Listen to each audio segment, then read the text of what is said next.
Mon nom est Rania, j'ai 33 ans. Aujourd'hui, je suis chrétienne, mais je suis née musulmane. Si je vous montrais mon vrai visage, cela pourrait me coûter la vie. Mais je veux partager avec d'autres chrétiens ce que c'est que d'être une mère dans une famille qui croit en Jésus en secret. C'est pourquoi j'ai demandé à un ami de dessiner mon histoire. Nous venons d'un modeste village près du Caire. Les villageois étaient pour la majorité des musulmans extrémistes et ma propre famille n'était pas différente. Quand je sortais dans la rue, je me voilais entièrement de peur que mon corps ne soit perçu comme séduisant et que je ne fasse honte à la famille. Dès mon plus jeune âge, on m'a dit que mon seul but dans la vie était de me marier, d'avoir des enfants et de plaire à mon mari. Je n'avais pas l'impression d'avoir beaucoup de valeur. Mon mari Sameh est devenu chrétien le premier. Je n'ai pas du tout aimé ça. On m'avait dit que les chrétiens étaient sales et que se convertir au christianisme était un péché. Cependant, un jour, notre fils aîné est devenu si malade que nous avons eu peur de le perdre. Mon mari a prié pour lui. Je n'y ai pas prêté attention. Mais, alors que mon mari priait, mon fils a soudainement cessé de trembler et sa température est revenue à la normale.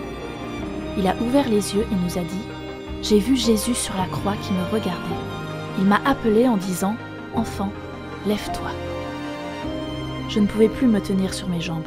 Je suis tombée à genoux à côté de mon mari, pleurant et remerciant ce Dieu que je n'avais jamais connu. C'est à ce moment précis que j'ai donné ma vie à Jésus. On pourrait penser que l'histoire s'arrête ici, et ils vécurent heureux pour toujours. Toutefois, c'était loin d'être la fin de l'histoire. Ce n'était que le début. Notre village était toujours strictement musulman. De l'extérieur, rien n'avait changé. Je ne pouvais pas ne plus porter le voile.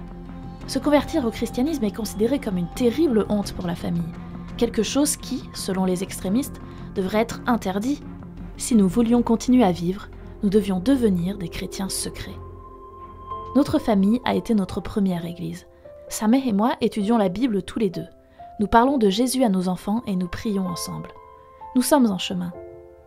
Nous n'avions jamais été très proches, mais nous apprenons maintenant ce que signifie se soutenir mutuellement dans le couple. Si vous n'avez pas grandi dans cet environnement, je pense que vous ne réalisez pas à quel point votre vision du monde peut être différente. Les choses que j'ai apprises sur moi-même depuis que je suis jeune, des choses néfastes, sont gravées profondément dans mon âme.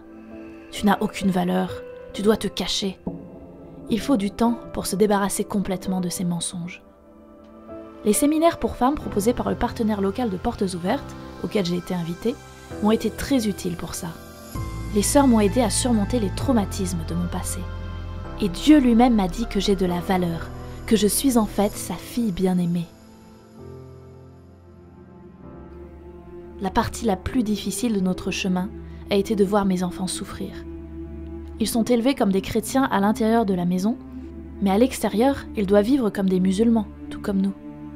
J'ai eu le cœur brisé quand mon fils aîné m'a dit un jour « Pourquoi Dieu m'a sauvé de la mort ? J'aurais préféré mourir plutôt que d'avoir cette vie. » Il est devenu dépressif et ne voulait plus aller à l'école. Il avait trop peur de faire une erreur et de révéler qu'il était chrétien. Étant nous-mêmes tout jeunes dans la foi, Sameh et moi avons trouvé difficile de faire face à ces questions. Ce qui nous a le plus aidé, c'est que mon fils a été invité à un camp pour enfants chrétiens dans la même situation que lui. Il s'est fait plein d'amis. Il se sent beaucoup moins seul et il est à nouveau heureux. Maintenant, il raconte même des histoires de la Bible à son petit frère. Récemment, un nouveau chapitre de notre histoire a commencé. Nous avons maintenant un groupe de disciples qui se réunit chez nous, une église de maison si vous voulez. Je pense être une femme intelligente, je n'ai juste jamais eu l'opportunité d'utiliser mes capacités. On nous propose une formation pour devenir responsable d'église, et je suis impatiente de la commencer. S'il vous plaît, si vous regardez cette vidéo, priez pour nous. Tout changer dans notre vie n'a pas été une étape facile, mais Dieu nous a soutenus depuis tout ce temps et nous avons continué d'avancer. Nous avons pris la décision en tant que famille que nous n'abandonnerons jamais. Dieu est bon.